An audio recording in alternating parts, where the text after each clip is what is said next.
Pernah nggak sih ngerasa gini? Awal bulan niat nabung udah kenceng banget, rencananya udah bagus, tapi kok ya pas akhir bulan uangnya tetap aja habis. Alasannya, wah macam-macam. Kadang karena lagi capek, lagi stres, atau ya itu, ada promo yang kayaknya sayang banget kalau dilewatin. Kalau kamu sering banget ngerasa niat baikmu itu kalah sama godaan-godaan sesaat, nah pembahasan kali ini pas banget buat kamu. Kita bakal coba bedah bareng-bareng gimana caranya bikin sebuah sistem yang praktis supaya tabunganmu itu lebih aman dari dirimu sendiri. Kegagalan menabung ini, jujur aja ya, seringkali bukan karena kita itu nggak niat atau boros-boros banget. Penyebabnya itu jauh lebih sepele. Cuma satu kali klik di aplikasi belanja, satu kali iseng transfer ke dompet digital, atau satu kali jajan impulsif pas lagi bosen dan ya gitu deh. Tanpa sadar rencana tabungan kita bocor lagi dikit-dikit. Jadi, ini dia nih inti masalahnya. Bukan niat kita yang kurang kuat, tapi akses ke uang kita yang terlalu gampang. Terlalu gampang buat diambil, terlalu cepat buat dipindahin. Dan justru karena kemudahan inilah, niat baik kita yang udah kita rencanain berhari-hari bisa kalah cuma sama keputusan impulsif dalam hitungan detik. Oke, sekarang coba kita lihat lebih dekat lagi. Dari mana sih datangnya kebocoran-kebocoran ini? Sebagian besar tabungan yang gagal ngumpul itu bukan karena satu pengeluaran gede yang tiba-tiba. Kerusakan terbesarnya justru datang dari kebocoran-kebocoran kecil yang terjadi berulang kali. Coba deh lihat daftar ini, familiar banget kan? Check out barang-barang murah yang sebenarnya nggak butuh-butuh amat. Top up saldo dompet digital yang rasanya, kecil ini. Jajan kopi atau cemilan karena suntuk di kantor. Atau nih yang paling bahaya, ngambil dikit dari tabungan sambil janji ke diri sendiri, gampang nanti juga diganti.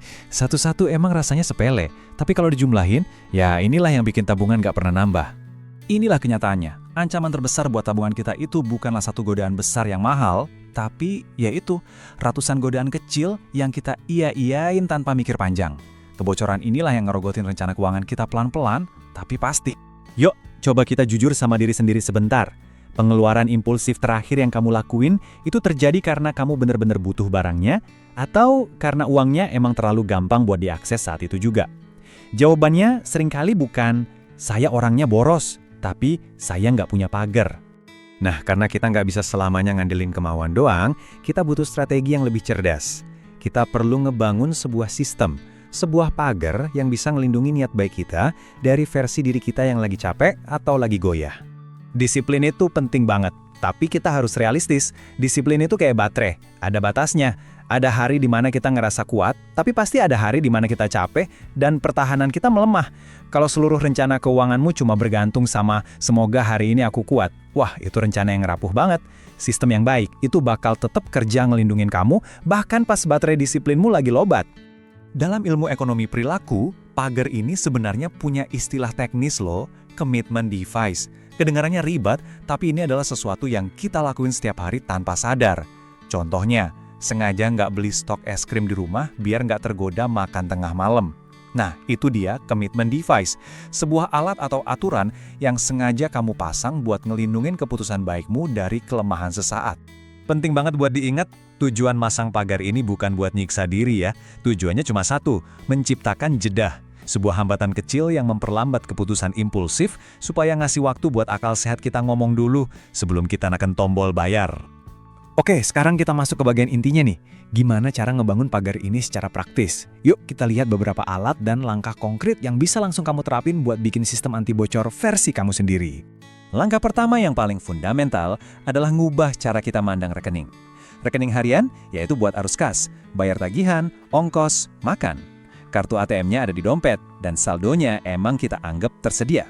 Sebaliknya, rekening tabungan itu buat tujuan jangka panjang dan dana darurat.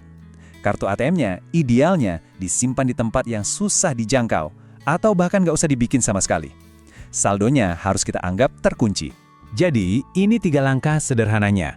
Pertama, pisahin rekening secara fisik ya, jangan cuma beda kantong di satu aplikasi. Kedua, kalau ada, manfaatin fitur pengunci saldo yang disediain bank kamu. Ketiga, dan ini yang paling penting, bikin aturan main buat diri sendiri, yaitu aturan jeda sebelum nyentuh tabungan. Coba deh tanyain ini ke diri kamu, tabunganmu hari ini udah benar-benar terpisah belum? Atau sebenarnya masih ada di satu aplikasi yang sama yang cuma berjarak 1 geseran jari dari rekening belanjamu? Kalau masih sedekat itu, artinya pagarnya belum cukup kuat. Yuk kita dalemin lagi langkah ketiga tadi, soal aturan jeda. Ini tuh aturan perilaku yang ampuh banget buat ngelengkapin sistem rekeningmu. Kita sebut aja aturan emas jeda 24 jam. Ingat baik-baik kalimat ini. Tabungan itu kita kumpulin susah payah buat masa depan, bukan buat muasin keinginan yang muncul dalam 10 menit. Aturan jeda ini ngebantu kita ngehargain tujuan itu. Jadi, setiap kali kamu pengen ngambil uang tabungan buat hal non-darurat, tahan dulu, kasih jeda waktu. Nah, selama masa jeda 24 jam itu, tanyain 3 hal ini ke dirimu. 1. Ini benar-benar perlu nggak? 2. Kalau saya tunggu besok, masih kerasa penting banget nggak? Dan yang ketiga, yang paling penting, setelah kebeli, hidup saya bakal beneran membaik atau cuma rasa pengen saya aja yang reda sesaat?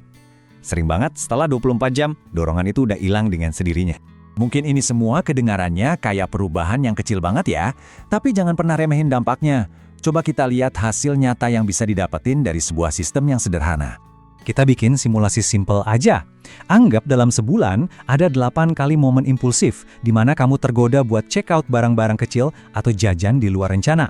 Masing-masing godaan itu nilainya sekitar Rp50.000. Kalau semua godaan itu lolos, artinya ada kebocoran sebesar Rp400.000 setiap bulan. Uang yang hilang buat hal-hal yang mungkin seminggu lagi juga udah kita lupain. Sekarang, bayangin sistem pagar yang udah kamu bangun itu berhasil nahan separuhnya aja. Nggak perlu sempurna, cukup berhasil nahan 4 dari 8 godaan kecil tadi. Ini realistis banget kan? Hasilnya, kamu bisa ngamanin Rp200.000 per bulan. Itu artinya Rp2.400.000 dalam setahun. Uang yang tadinya hilang tanpa jejak, sekarang bisa kekumpul buat tujuan yang lebih berarti. Semuanya berkat keputusan-keputusan kecil yang berhasil kita jeda. Jadi ini dia pesan terpentingnya. Keuangan yang sehat itu nggak dibangun dari paksaan buat selalu jadi kuat dan sempurna, tapi dari membangun sebuah sistem yang tetap jagain kamu bahkan saat kamu lagi lemah dan goyah. Sistem yang baik itu ngelindungin masa depanmu dari dirimu yang lagi capek atau impulsif hari ini. Memasang pagar ini bukanlah tanda kita lemah, justru ini adalah tanda kita bijak. Karena kita sadar masa depan kita terlalu berharga buat dipertaruhkan sama godaan sesaat. Jadi pertanyaannya sekarang bukan lagi, kenapa ya saya nggak bisa nabung? Tapi, minggu ini pagar pertama apa yang bakal saya pasang? Apakah itu misahin rekening, nyimpan kartu ATM di tempat lain, atau komitmen sama aturan jeda 24 jam? Langkah kecilmu minggu ini bisa jadi awal dari ketenangan finansial yang jauh lebih besar.